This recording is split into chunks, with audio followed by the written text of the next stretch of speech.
Tuntutan sebanyak 15 bilion dolar Amerika Syarikat ataupun 70.2 bilion ringgit Malaysia yang dikemukakan oleh United Thousand Citizens ke atas Sabah perlu ditangani dengan segera oleh Malaysia. Menteri di Jabatan Perdana Menteri, Undang-Undang dan Reformasi Institusi, Datuk Seri Azalina Othman Said berkata, keseriusan tuntutan yang diterima oleh Malaysia dari kumpulan yang dipanggil sebagai UTC secara tidak langsung boleh merosakkan integriti negara serta prinsip keadilan. Menurut beliau, tuntutan tersebut menyamai 16% belanjawan negara di mana tuntutan tersebut adalah sesuatu yang tidak berasas daripada UTC. Beliau menambah bahawa UTC kini cuba mengancam untuk mengambil tindakan undang-undang terhadap Malaysia. Sebelum ini, media melaporkan Malaysia tidak melayan sebarang tuntutan remeh oleh kumpulan digelar sebagai UTC yang mendakwa sebagai penjaga sah wilayah Kesultanan Sulu ke atas Sabah.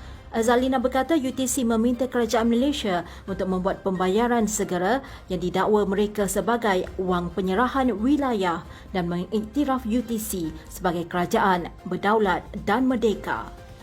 Ahli Majlis Kerja Tertinggi UMNO Datuk Seri Ahmad Maslan mendedahkan sejak pelibatan awal dalam UMNO, beliau sudah menyedari bahawa wanita UMNO memainkan peranan penting yang bertindak sebagai tulang belakang parti.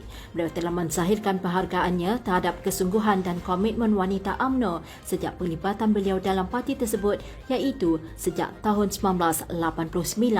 Beliau yang juga Timbalan Menteri Kerja Raya turut berkongsi pengalaman ketika mewakili kelab UMNO luar negara pada tahun 1989, iaitu pada usia 19 tahun, di mana wanita UMNO telah memainkan pelbagai peranan menjalankan kerja-kerja parti. Beliau mengakui bahawa dalam konteks moden hari ini, wanita telah diberi peranan yang lebih signifikan sebagai pembuat keputusan dan terlibat dalam pembentukan dasar kerajaan. Meskipun masih terdapat cabaran untuk memberi peluang kepada wanita bertanding sebagai calon, namun terdapat peningkatan dari segi keterlibatan wanita dalam bidang penting seperti membuat keputusan korporat serta sektor pendidikan. Beliau turut menghargai usaha kerajaan meningkatkan taraf wanita dalam masyarakat dengan memberikan peluang kepada wanita untuk mencapai kedudukan yang tinggi di pelbagai bidang.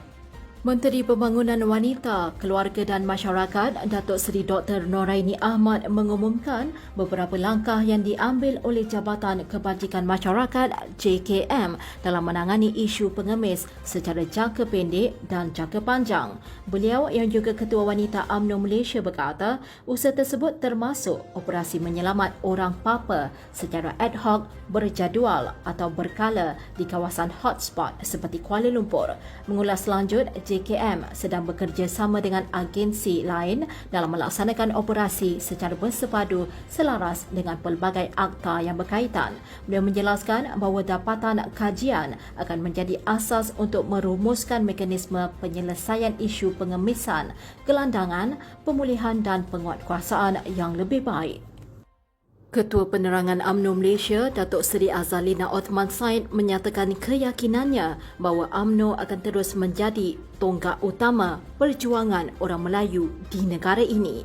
Beliau yang juga Menteri di Jabatan Perdana Menteri, Undang-Undang dan Reformasi Institusi menyuarakan keyakinan melalui laman Facebook miliknya bahawa UMNO akan terus berperanan sebagai wadah utama bagi perjuangan orang Melayu. Semalam, beliau bersama ahli-ahli Parlimen UMNO telah menghadiri mesyuarat bersama Timbalan Perdana Menteri yang juga Presiden UMNO, Datuk Seri Dr. Ahmad Zahid Hamidi dan beberapa pemimpin Majlis Kerja Tertinggi UMNO di bangunan Parlimen.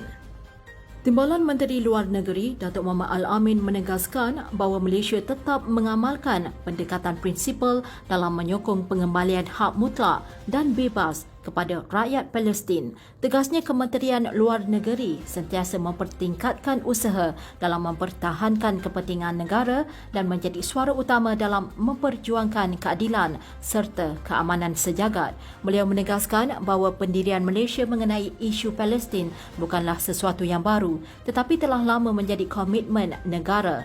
Malaysia akan terus menyuarakan 6 tuntutan utama termasuk gencatan senjata serta-merta, menghentikan aktiviti penempatan oleh Israel dan menghentikan pemindahan paksa penduduk Palestin.